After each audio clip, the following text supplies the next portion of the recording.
Welcome to Tarot Tuesday for the week of April 28th. This is for Gemini, Sun, Moon, Rising. Take what resonates, and if this reading doesn't speak to you, go check out your other two signs videos for deeper messages. So, Gemini, this is a time period of your pre-shadow.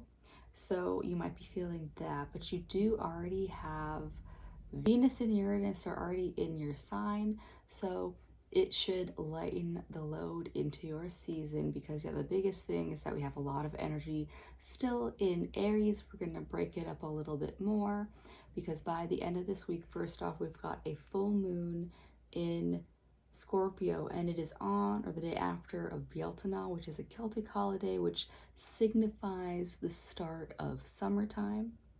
But we also have the very next day, Mercury is moving into Taurus. So while your ruling planet is moving at that slower pace of Taurus, it is at least breaking up all of this Aries energy, so things are less reactive right now. Yeah, this is a time to really mellow back into our bodies, yeah, as we are prepping for things to start to really heat up for summertime. So let's see what that means for Gemini, and this week I'm using the Sedona deck. As we are in an earth sign season, let's see what we got going on for Gemini.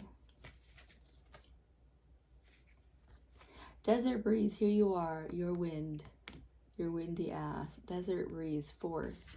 And so this is just a reminder that the wind is a powerful element, your ruling element. So in the desert where there isn't a lot of vegetation, the wind is just this roaring, powerful force that comes through and can literally move mountains. If you've ever seen sand dunes, they're literally just moving grain by grain by the wind. So Gemini, this is saying that, yeah, like while you might be in some existential mode because it's pre-shadow for you, this is just saying, remember the power of that mind. Like while it is a whirlwind, some of the strongest Geminis that I know just ride and work with that force of your own turbulence. Yeah.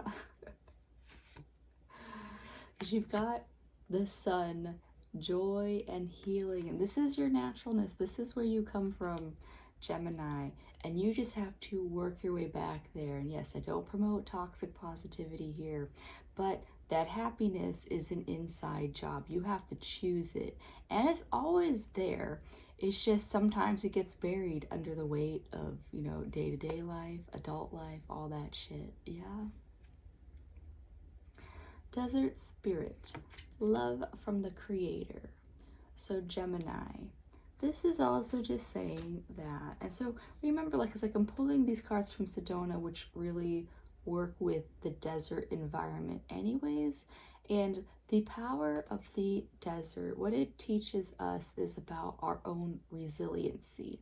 When you look at the creatures that can inhabit the desert, they have to be resilient, and so that goes to the cactuses, the aloes, the trees that can stand to survive without that much water, but then also the animals that can live there are generally things that have a high tolerance for the heat, the smarts to hide from the heat at the right times of day, and to be able to seek out all of any water that they can for them to survive.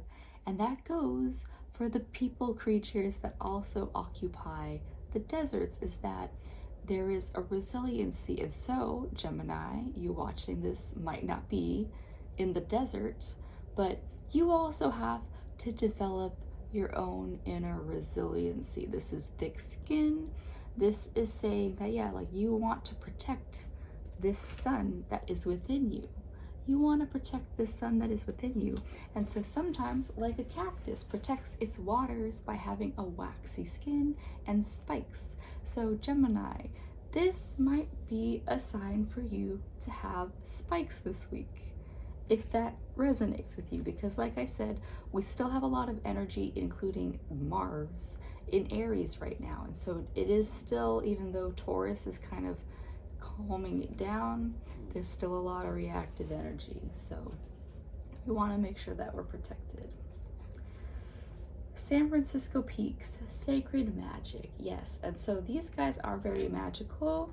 I don't know if you can't really see them from Sedona proper, but the channel, Oak Creek Canyon, that connects the two, I mean, that is also its own magical passageway to go from the mountains down into Sedona, or vice versa. Either way, the San Francisco Peaks, when you get up to this very flat plain of high desert, then you have just like, or high plains.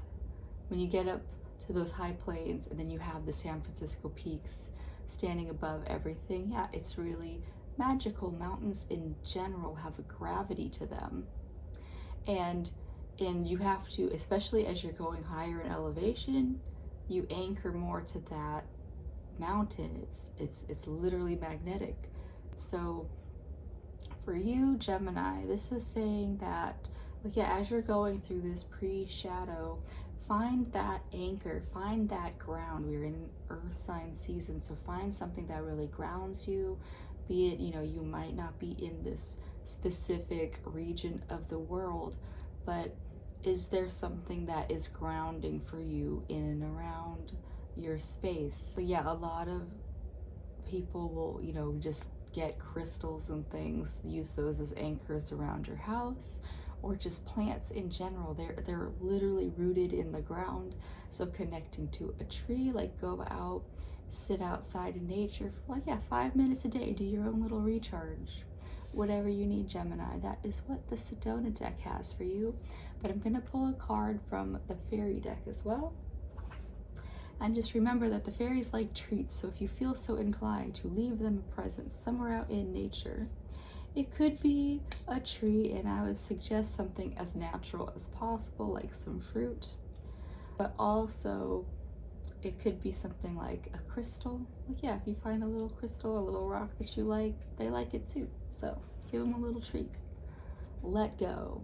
As you surrender the need to control, your relaxed energy rapidly attracts your desire. So yeah, Gemini, if you are feeling uncomfortable this week, breathe into what that is, but realize that the more relaxed you are, and I realize it's not easy in these times when my fucking gas tank the last time took like $100 to fucking fill. Anyways, like, Gemini, I realize it's not the easiest time to relax about things that are happening in the world, but the more you can drop into you and your own personal feelings in the moment of grounding, then you will have an easier time manifesting things, because you aren't manifesting from a place of scarcity and fear. You are manifesting from a place of grounded relaxation. Yeah, that is what I have for you this week, Gemini. I do hope that you really tap into all of your natural resources that are within you to work through your pre-shadow, and I'll see you next week. Bye.